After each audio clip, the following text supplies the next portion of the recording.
In today's 1-minute Power BI video, we will learn how to make a pie chart.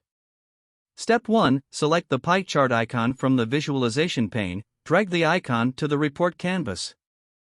Step 2. Select country, then drag and drop country to Legends field. Select revenue, then drag and drop revenue to Values field.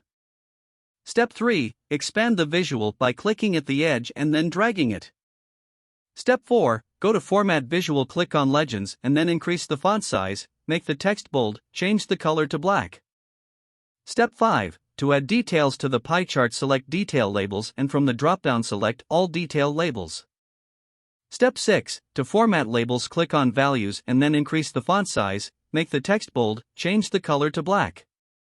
Thank you. Please subscribe to the channel.